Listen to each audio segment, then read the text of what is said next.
federal judge struck down Idaho's ag-gag laws because they violated free speech. Now, a U.S. Chief Judge B. Lynn Windmill of the District of Idaho recently ended the state's ban on the grounds that the law violated the First Amendment and selectively targeted activists or journalists who might be critical of our factory farming practices. Now, there's a lot of states that have put in these so-called ag-gag laws to protect factory farms from scrutiny in their practices. Now, there are some other states, other than Idaho, which Idaho no longer is on the list, that had these laws. That would be Missouri, Iowa, Kansas, Montana, North Dakota, Utah, and North Carolina. Now, the purpose of these laws is pretty obvious. It's to hide cruelty towards animals in factory farms. And some of the cruelty that we've seen in some of these videos that have came out is cows being stabbed, piglets being thrown across the room, cows being dragged by tractors while being chained around the neck, as well as things like unsanitary conditions, animals being put in cages that are too small for them, wallowing in their own shit. I mean, there's just some terrible things that have been caught by these people, these activists going in and filming this stuff. That's, of course, why some of these industry lobbyists have said, oh shit, we need to make this a criminal offense for when people go into our businesses to try and film our practices. And, of course, they were successful at it, at least for a while. In fact, Idaho, their law made it a misdemeanor to make secret recordings or misrepresent one's identity to gain entrance to an agricultural facility.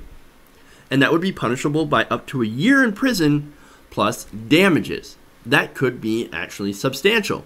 The judge in this case agreed that these laws are there only to protect big business. He writes that the facts show that the state's purpose in enacting the statute was to protect industrial animal agriculture by silencing its critics. And he continues with this decision. The effect of the statute would be to suppress speech by undercover investigators and whistleblowers concerning topics of great public importance.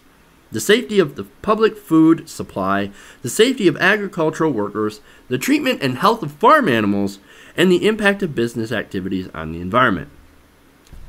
All stuff that we should be concerned with. He also noted that the law would have criminalized undercover journalism in that Upton Sinclair performed in order to write his 1906 novel on the meatpacking industry, The Jungle.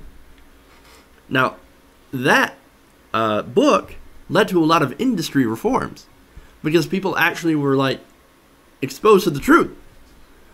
Oh my God, that's what they're doing to our meat? Remember, there are things like actual shit in your food.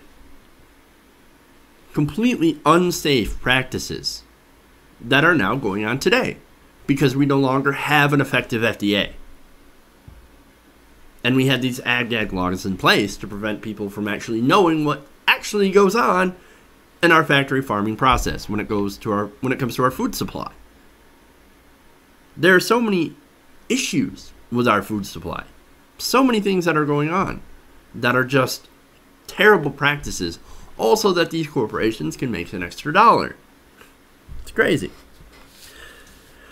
Now, Windmill writes that if farm owners were concerned about these videos, he says are highly edited activist videos, once again, back to Planned Parenthood, they could mount their own public relations campaigns.